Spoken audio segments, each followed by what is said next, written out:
This is week number 4 of our prayer series, and for those of you that joined in our challenge for July, our Pray for 5 Friends challenge, I hope you continue. Maybe some of you might be challenged to continue to pray for those people. Feel free, but I feel pretty good. As I said last week, there was I missed a day, and God was like, all right. That's, get rid of your pride. That's fine. But it does feel good to have like these charts where it's like, oh, I've got all these check marks of people I prayed for.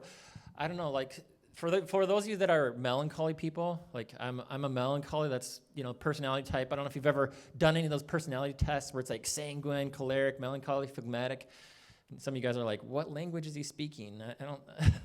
No, that's not Chinese. That's just has to deal with his personality types. But melancholy people sometimes like lists and they like checking things off.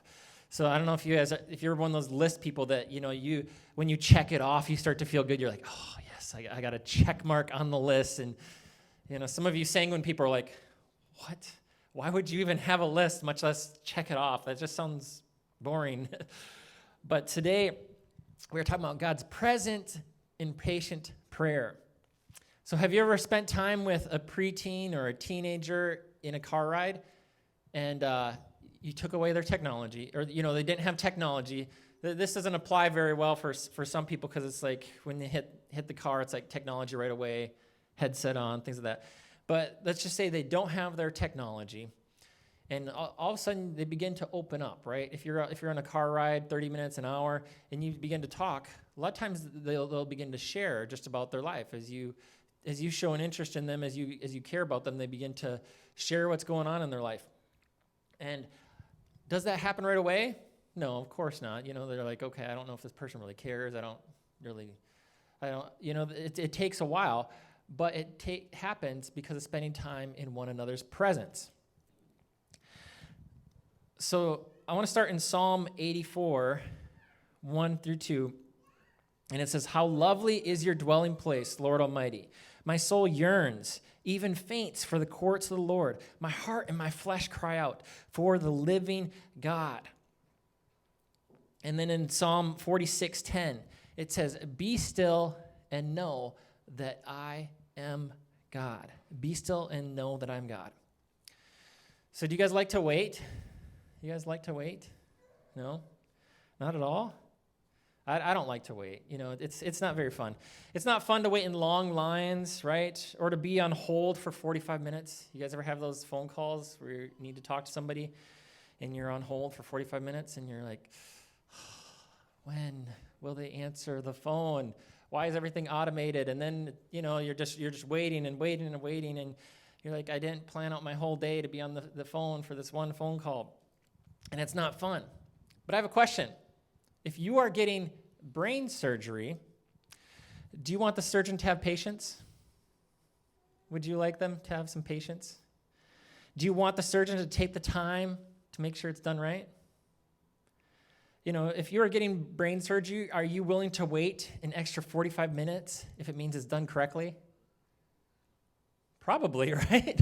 You're like, take all the time you need. Please make sure this gets done right. I don't, take 5, 6 hours, however long it needs to get done right. All right. If you need, just make sure you're doing it right. If I have to wait, that's fine. Just, see how waiting is a matter of perspective, isn't it?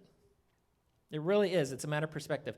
If you had to wait in line for an hour, but at the end of that time you would receive $300, would you do it?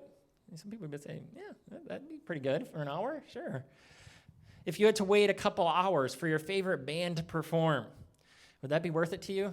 For me, it would. I love Skillet, and they're kind of a Christian rock band, and I used to wait for a long time. I'd wait all day so I could be in the front. I would do all those things. So I enjoyed it. It was like, okay, this is worth my time to wait. We don't like to wait very much. And a lot of times we don't like to wait with God. We just want answers. God, fix my spouse. God, give me a high-paying job. God, heal me of this physical sickness. God, fix my depression. God, fix my relationship with my child. God, fix my car. God, answer my prayers right now the way I want. How many of you have ever, have done that, have ever felt that way? Like, all right, God, now give me an answer. See, God's idea of waiting sometimes is a little different than ours. The Apostle Peter wrote that with the Lord, one day is like 1,000 years. And an economist once read those words and got very excited. Lord, is it true that 1,000 years for us is just like a minute to you? Yes. Then $1 million to us must just be a penny to you. Yes. Lord, would you give me one of those pennies? All right. Wait here a minute. You guys catch that? Minute, 1,000 years? That's all right. It's interesting how we don't always see the value of waiting on God. We don't always see the value. God desires that we spend time in his presence and wait with him. He has the ability to transform our heart and our mind and help us in our relationships. And like with our spouse, with our kids, he will give us breakthroughs in the realm of depression. God will give direction to you in your life. God will transform our lives. But we must take the time to wait and to listen. Wait and listen. In Isaiah 40:31, it says, "But those who hope in the Lord will renew their strength. They will soar on wings like eagles. They will run and not grow weary. They will walk and not be faint." Have any of you ever been to a camp or a youth convention or a revival type meeting? Anybody ever been to one of those?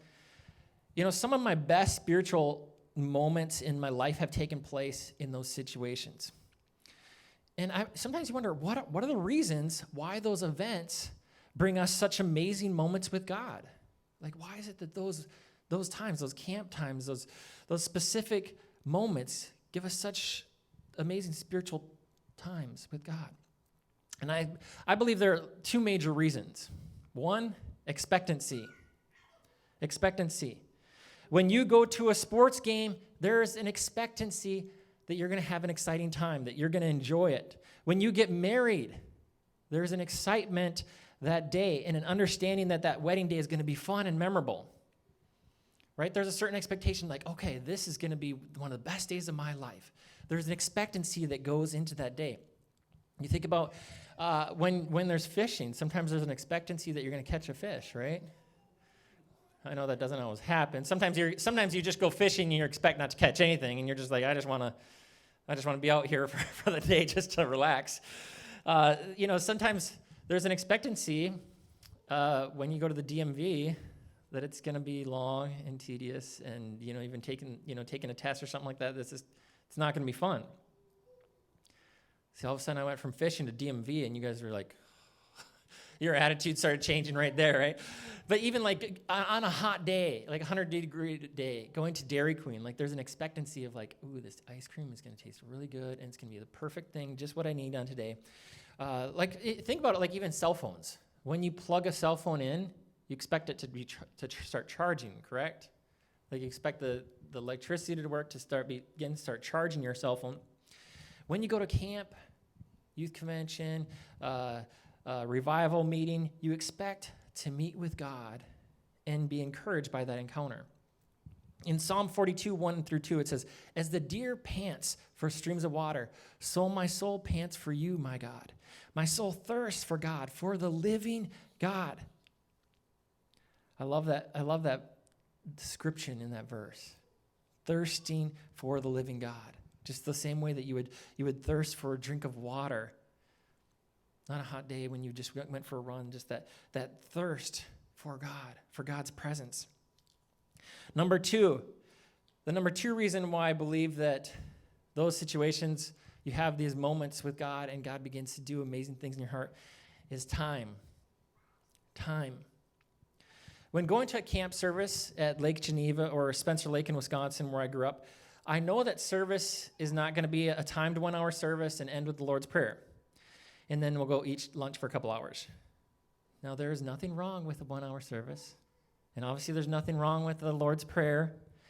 And there's nothing wrong with going to lunch afterwards.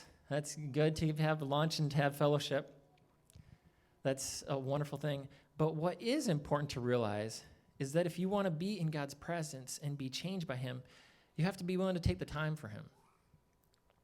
So when you were dating, did you tell your girlfriend or your boyfriend, we've been talking on the phone now for 20 minutes.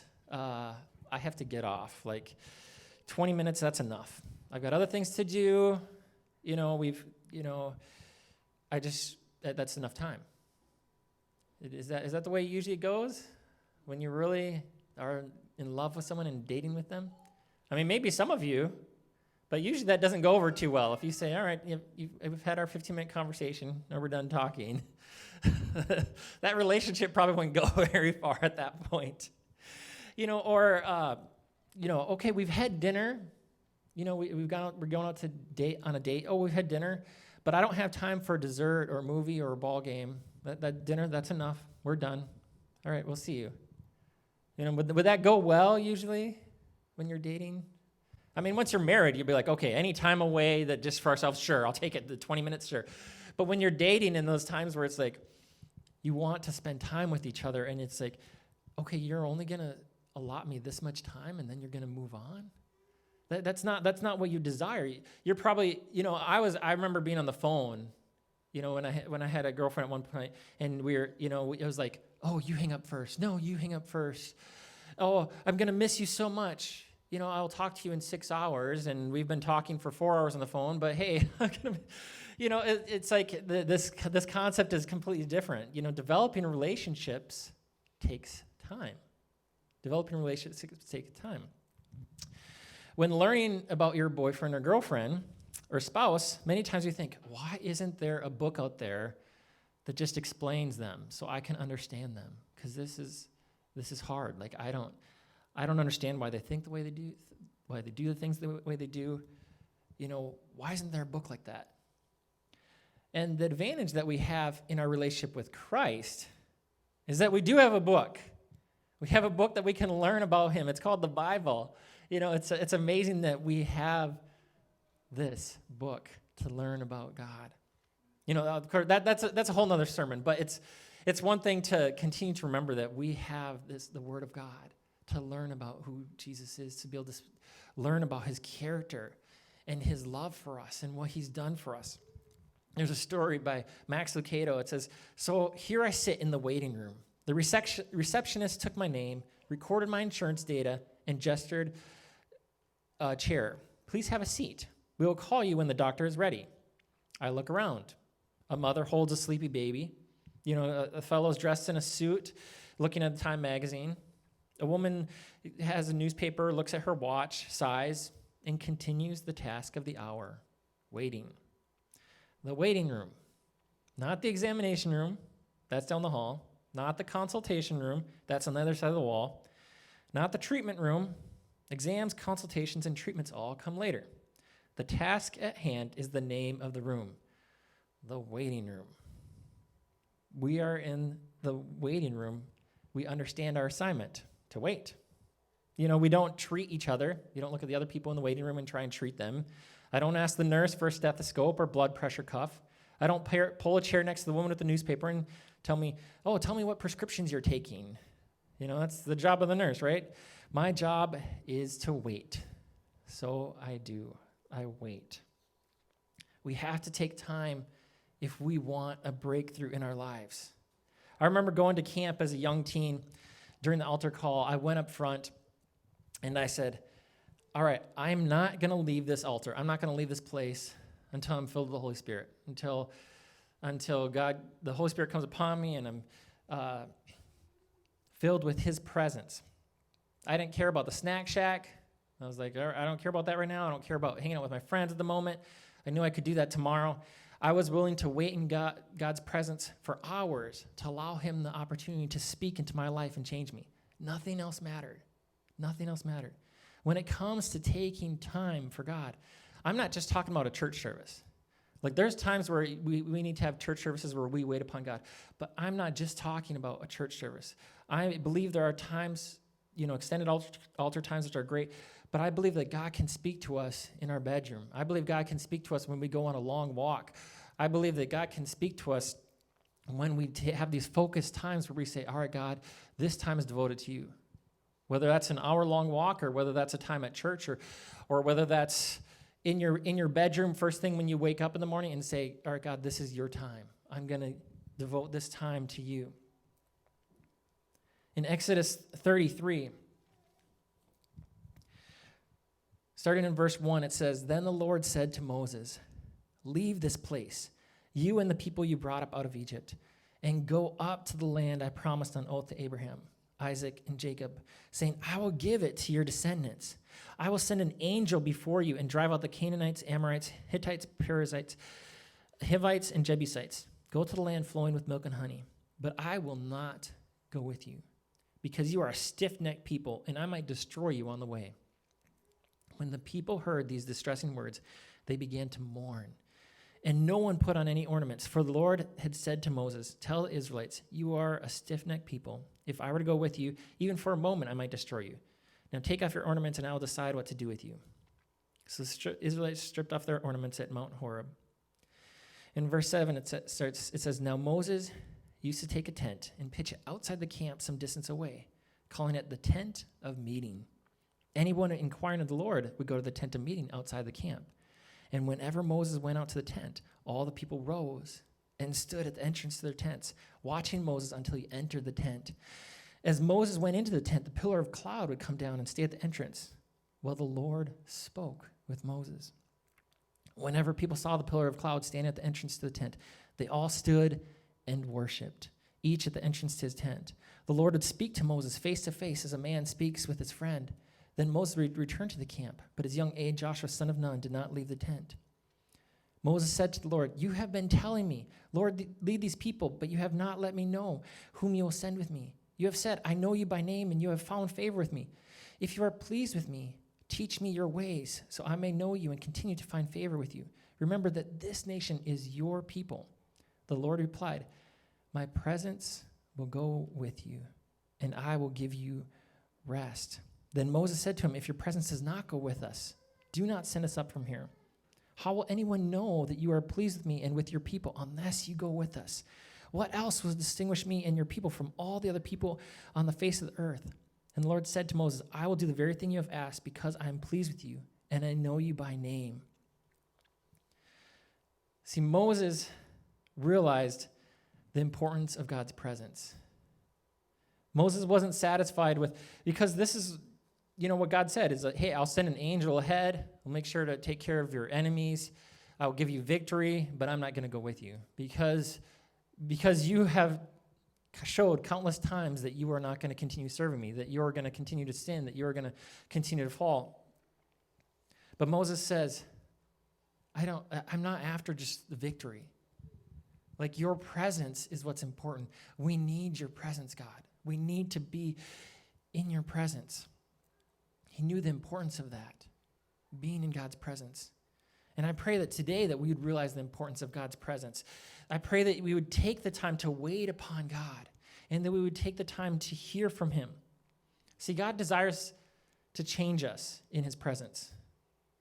And that transformation of perspective can change everything. Just like when we were talking about waiting and we were saying, okay, in this situation, and everybody's like, oh, I hate that. And then when you're talking about, okay, getting surgery, it's like, okay, yeah, take your time. That perspective changes, and that's what God does when we spend time waiting in his presence, is he begins to change our perspective.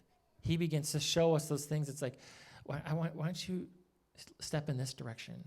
Why don't you begin to try this with your child? Try and lead him in this way. You're struggling trying to raise this child. Why don't you try this? God will start to say, hey, here's an idea. I want you to begin praying for your spouse every day.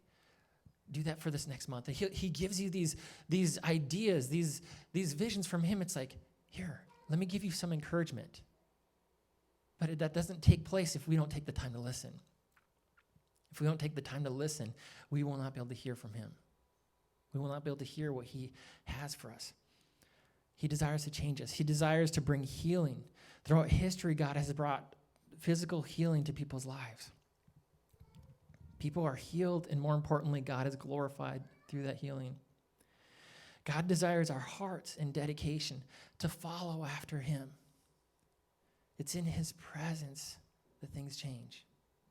They realize that in the Old Testament. In the New Testament, they realize in God's presence, lives are changed. But it takes that, we have to have that expectancy. We have to take that time. And so I want to lead us in one more worship song. And during that time, I want you just to spend a few minutes just listening to God and listen to what he's saying to you.